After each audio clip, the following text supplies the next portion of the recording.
बच्चों हम पढ़ रहे थे क्लास 11 मैथमेटिक्स का पहला चैप्टर समुच्चय, जिसके टोटल 20 वीडियोस हमने देख लिए अब तक, जिसमें हमने एक्सरसाइज, सॉल्यूशंस, जितने भी तुम्हारी बुक की एक्सरसाइज है, जितने भी एग्जाम्पल्स है, पूरे विद सॉल्यूशन ढंग से पढ़ लिए। आशा करता हूँ अब तक की सारी बातें आपके समझ आई होगी, और ये भी मुझे पता है अब तक की यदि सारी बातें आपने ढंग से कर ली होगी तो विविध प्रश्नमाला जो हम कल हल करने जा रहे हैं, यानी कि मिसलेनियस क्वेश्चन, जो अब तक हमने पहली प्रश्नवाली के वीडियोज में सारे क्वेश्चन पढ़े उनके मिक्स क्वेश्चंस, ताकि उनमें हमारा आत्मविश्वास और बढ़े, वो करने में आपको बिल्कुल जोर आने वाला नहीं है। स्टार्ट करते हैं पहला प्रश्न। लेकिन इस वीडियो को देखने से पहले आप विविध प्रश्नमाला के सारे क्वेश्चन खुद से ट्राई करेंगे। जैसा कि मैंने तुम्हें पिछले वीडियो में भी समझाया था कि गलतियां करने से ही मैथमेटिक्स आएगी। तो एक बार हर क्वेश्चन को तुम ट्राई करो, नहीं आ रहा तो फिर आप वीडियो को प्ले करो, फिर देखो, फिर उसको दोबारा बिना देखे नोट डाउन करो या उसको अपनी भाषा में लिखो।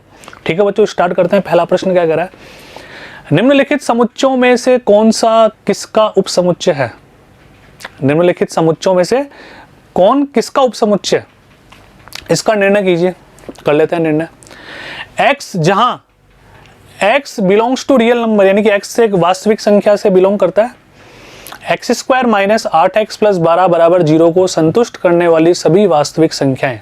ठीक है, एक समुच्चय a हो गया। तो बच्चों a समुच्चय को रोस्टर रूप में अपन लिखते हैं। ठीक है, तो इसको हल कर ले, पहले अपन हल कर लेते हैं। देखो ध्यान से देखो, x square minus 8x plus 12 बराबर 0। अब 10वीं क्लास में जाओ, सभी गुणनखंड विधि से इसको हल करते हैं कि गुणा करने पर 12 आ जाए और घटाने पर 8 आ जाए। ठीक है, तो है कोई ऐसा, सॉरी, जोड़ने पर 8 आ जाए और गुणा करने पर क्या आ जाए, 12 आ जाए। तो हमारे पास ऐसा कौन सा हो जाएगा बच्चों, माइनस 6x माइनस का 2x प्लस का 12 बराबर 0। दो दो के पेड़ अपन बनाते थे, तो x माइनस 6 मैंने ले लिया। ठीक है, माइनस का 2 x माइनस 6 अपन ने ले लिया, x माइनस 6 x माइनस 2 बराबर 0, और x का मान आ गया 6 और 2। कहने का मतलब जो a समुच्चय हमारा उसमें 2 अवयव होंगे, 2,6। ठीक है, अच्छा b समुच्चय में अवयव पहले से दिए हुए हैं बच्चों कितने, 2 4 6, 3 अवयव, और c में दिए हुए हैं 2 4 6 और 8। एक और समुच्चय दे रखा डी बच्चों, इसमें कितने अवयव हैं, केवल एक अवयव, एकल समुच्चय है, इसमें केवल एक ही अवयव है, 6। अब क्या बोल रहा है, कौन किसका उपसमुच्चय है? बच्चों उपसमुच्चय के बारे में हमने पहले पढ़ लिया। ठीक है, यदि ए बी का उपसमुच्चय है तो ए का प्रत्येक अवयव बी में होना चाहिए, ऐसा था ना इसका मतलब। तो ध्यान से देखिए, अच्छा बताओ, ए का प्रत्येक अवयव बी में है क्या? आप क्या लिखोगे, ए इज सबसेट उपसमुच्चय बी। बोलो है नहीं, ये भी एक समुच्चय होगा ना। अच्छा क्यों होगा ऐसा बताओ, क्योंकि आप क्या लिखोगे, समुच्चय ए का प्रत्येक अवयव बी में विद्यमान है, बस इतना सा लिख दो, हमारा काम हो गया। ठीक है, तो पहला आंसर आ जाएगा। यहां पे आप लिख दोगे क्योंकि समुच्चय ए का प्रत्येक अवयव बी में विद्यमान है। अच्छा, ए के अवयव सी में आ रहे हैं क्या? बिल्कुल आ रहे हैं। हम क्या बोल देंगे बच्चों, इस बराबर को हटा दो, या आप अपनी भाषा में लिख लोगे, मुझे पता है। ए सी का भी उपसमुच्चय होगा, लिख दोगे इसका रीजन, सॉरी सी है ना, क्या लिखोगे इसका रीजन बताओ? क्योंकि हम देख पा रहे हैं कि ए समुच्चय का प्रत्येक अवयव सी में विद्यमान है ना। अच्छा, डी का बिल्कुल नहीं है। अच्छा, बी का प्रत्येक अवयव सी में विद्यमान है, तो हम बोल सकते हैं बी सी का उपसमुच्चय होगा। कारण तुम लिख दोगे क्या, क्योंकि हम देख पा रहे हैं कि समुच्चय बी का प्रत्येक अवयव सी में विद्यमान है। साधारण भाषा में लिख देना, कोई फर्क नहीं पड़ता। अच्छा, अब आता है डी पे। डी इनमें से सबका उपसमुच्चय, देखो ए में भी आ रहा है, बी में भी आ रहा है, सी में भी आ रहा है, तो एक लाइन लिखो आप, क्या, डी उपसमुच्चय ए। कारण लिख दोगे, डी का प्रत्येक अवयव ए में विद्यमान है, डी उपसमुच्चय बी, डी का प्रत्येक अवयव बी में विद्यमान है, और डी उपसमुच्चय सी। ये हमारा आंसर आ गया। इन सब का कारण आप लिखोगे एक एक लाइन में ढंग से, क्योंकि जैसा मैंने तुम्हें समझा रखा है, एग्जामिनर को कुछ भी नहीं आता ऐसा हमें मान के चलना है। एक एक बात का रीजन वहाँ पे हमें अपनी भाषा में लिखना होगा। तो समझ में आया सभी के? और मुझे पता है क्वेश्चन तो तुमने खुद ने भी कर लिया होगा। बच्चों ध्यान से देखो, जब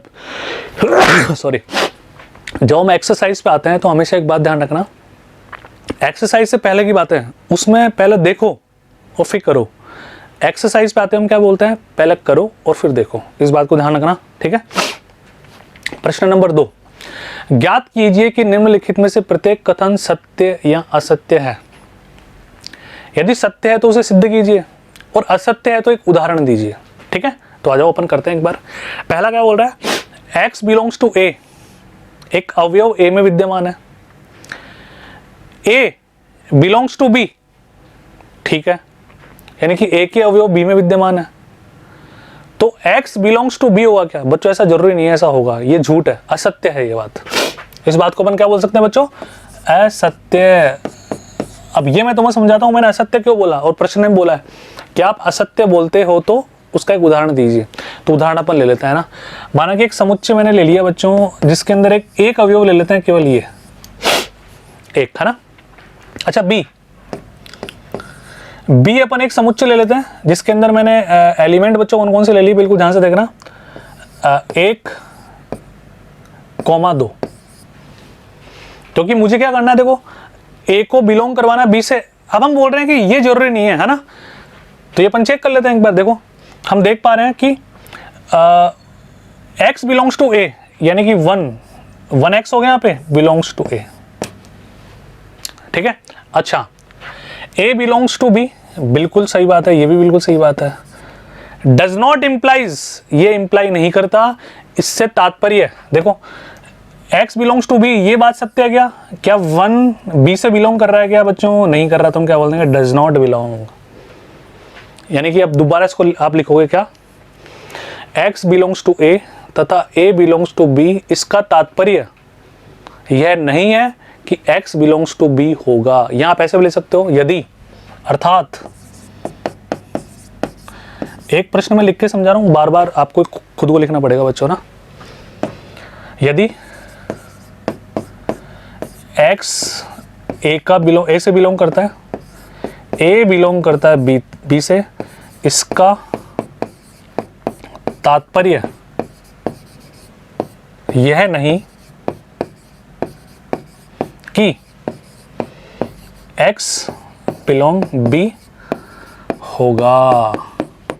ये लीजिए, मजा आ रहा है ना, बहुत आसान है ना। एग्जाम्पल अपनी तरफ से लो, कुछ भी यहाँ पे एक दो लिया, आप 2 ले लो, 2 3 ले लो, 4 5 ले लो, क्या फर्क पड़ रहा है? ठीक है, बट इनमें क्या करना होता है जो 2 कंडीशन को आप सेटिस्फाई कराओ।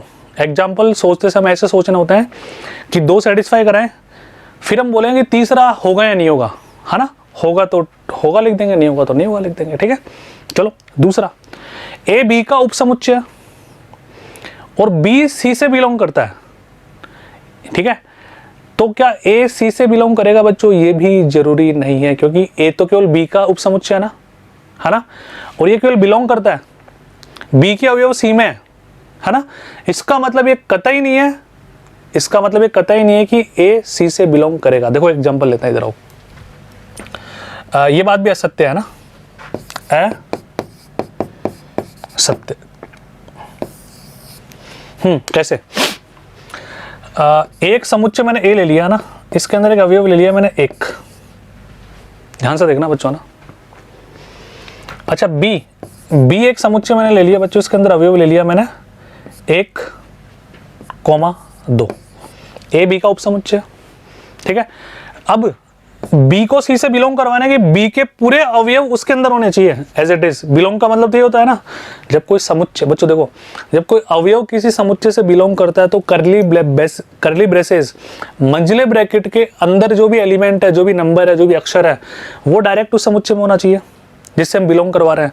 अब पूरा समुच्चय डायरेक्ट उससे बिलोंग कर रहा है तो इसका मतलब पूरा समुच्चय एज इट इज दूसरे वाले समुच्चय का अवयव होगा। इसका मतलब हमें सी के अंदर क्या लेना पड़ेगा, ये 1,2, मतलब बी तो इससे बिलोंग करेगा ही करेगा, है ना। ठीक है, और यहां पे ले लो 3 4, कुछ भी ले लो, क्या फर्क पड़ता है। तो अब ध्यान से देखो, हम देख पा रहे हैं, क्या लिखोगे, ए का प्रत्येक अवयव बी में आता है।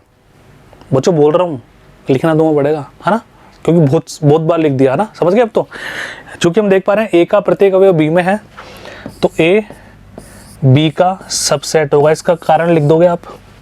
ठीक है, तथा देखो बी एज इट इज पूरा उससे बिलोंग कर रहा है क्या? बिल्कुल कर रहा है। बी के अवयव सी में है तो हम क्या बोलेंगे, बी बिलोंग्स टू सी। अच्छा, अब ए के अवयव, ए का अवयव कौन है? एक, है ना? ए का अवयव बच्चों कौन है? एक। या एक का मतलब हम बोल दे कि ए को बिलोंग करवाना जा रहा है ना। अब एक कौन है? ए कौन है? पूरा समुच्चय। तो पूरे समुच्चय की बात करें तो ये 1 डज नॉट बिलोंग टू सी। बात समझ में आएगा? तो हम साफ साफ शब्दों में क्या कहते हैं बच्चों? वापिस वही लाइन, अर्थात यदि ए बी का उपसमुच्चय है तथा बी के अवयव सी में है तो इसका मतलब, इसका तात्पर्य यह बिल्कुल नहीं है कि ए सी से बिलोंग करेगा। लिख दोगे आप? मुझे पूरा विश्वास है आप लिख दोगे। ठीक है, आगे बढ़ते हैं बच्चों। इसका तीसरा क्या कह रहा है? ए बी का उपसमुच्चय है, यानी कि ए के प्रत्येक अवयव बी में विद्यमान है, बी का प्रत्येक अवयव सी में विद्यमान है, तो क्या ए सी का उपसमुच्चय होगा? बिल्कुल होगा। सत्य बात है सब, पहली सत्य बात निकली अब तक, ये बिल्कुल सत्य है। ठीक है, अब इसको सिद्ध कैसे करें? कोई एग्जांपल ले लो, क्या फर्क पड़ रहा है? बहुत ही आसान है भाई। या तुम जनरल भाषा में लिख दो, ए का प्रत्येक अवयव बी में विद्यमान है, बी का प्रत्येक अवयव ए में विद्यमान है, इसका मतलब ए का प्रत्येक अवयव सी में विद्यमान होगा। आप ऐसे कैसे तीनों लैंग्वेज लिख सकते हो, आपका आंसर बिल्कुल सही होगा। आपको एग्जांपल लेकर सिद्ध करना है तो आप ऐसे भी कर सकते हो। कैसे? एक समुच्चय ए ले लो, इसके अंदर एक ही ले लो, बी ले लो, इसके अंदर ले लो 1,2, ठीक है, और सी ले लो बच्चों, इसके अंदर ले लो 1,2,3। चूंकि हम देख पा रहे हैं ए का प्रत्येक अवयव बी में विद्यमान है, बी का प्रत्येक अवयव सी में विद्यमान है, तो ए का प्रत्येक अवयव सी में विद्यमान तो होगा ही होगा। बात समझ में आएगा? बढ़े थोड़ा सा आगे। ठीक है, तो वीडियो पॉज करो, नोट डाउन करो। पहला और दूसरा असत्य और तीसरा सत्य। चौथा प्रश्न, ए बी का उपसमुच्चय नहीं है, नहीं है ऐसे बोल दिया इसने। बी सी का उपसमुच्चय नहीं है, तो क्या ए बी सी का उपसमुच्चय नहीं होगा? मतलब 2-3 बार बोलो, मन में बोलो, फील करो, इसको महसूस करो। बोला ए बी का उपसमुच्चय नहीं है, नहीं है, यानी कि ए का प्रत्येक अवयव बी में विद्यमान नहीं है, बी का प्रत्येक अवयव सी में विद्यमान नहीं है, तो क्या ए का प्रत्येक अवयव सी में विद्यमान नहीं होगा? यह बात बिल्कुल असत्य है बच्चों, ऐसा हो सकता है। देखो मैं बताता हूँ कैसे। एग्जाम्पल से मैं तुम्हें समझाता हूँ ना।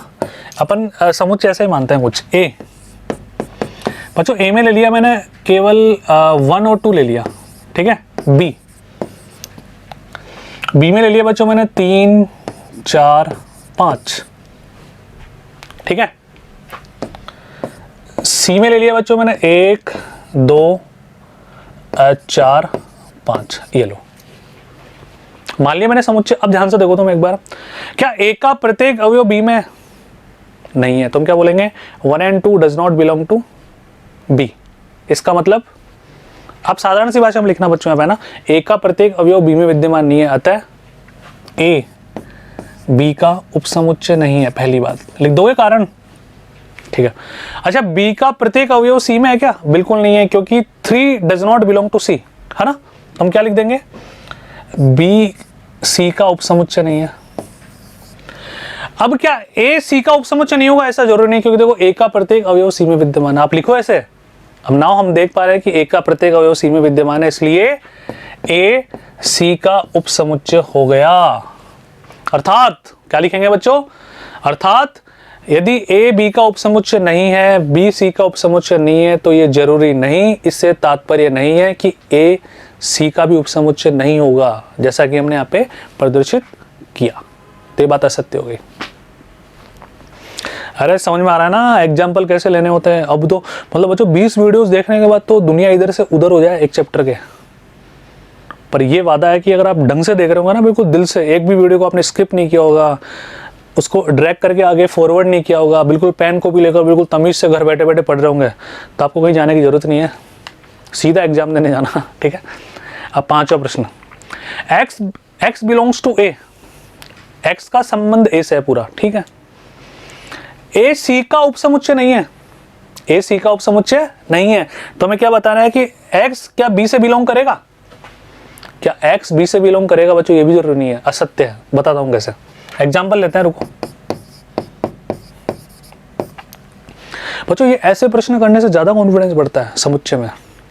लैंग्वेज वाले जो अपन 1.6 में किए थे वो तो बहुत ही आसान थे, इनमें ज्यादा मजा आता है, ठीक है। अब ध्यान से देखिए, एक समुच्चय ए मान लो, पहले तुम बताओ क्या लोगे? कुछ भी ले लो, 1, 2 ले लो, ठीक है, अब ध्यान से देखो, एक एक को पकड़ो। एक, क्या 1 बिलोंग्स टू ए है? बिल्कुल सही बात है, सब है ना। ए सी का उपसमुच्चय नहीं है तो हम क्या लेंगे इसके लिए? इसके अंदर एलिमेंट ज्यादा ले लेते हैं अपन, ले लें ज्यादा एलिमेंट। अच्छा, पहले x बिलोंग्स टू बी भी आ रहा है ना, तो b के अंदर तुम एलिमेंट ले लो, कुछ भी ले लो। क्या लोगे बताओ b के अंदर एलिमेंट? जैसे मैंने b के अंदर एलिमेंट ले लिए बच्चों, 3 4 5, ठीक है। अच्छा, a c का उपसमुच्चय नहीं है तो c में क्या क्या ले लो तुम? 2 4 5 6 7, ये लो। अब ध्यान से देखो, x को मैंने 1 ले लिया, क्या 1 a से बिलोंग कर रहा है? क्या 1 समुच्चय a का अवयव है? क्या एक समुच्चय a का अवयव है? बिल्कुल है, देख पा रहे हैं अपन, है ना।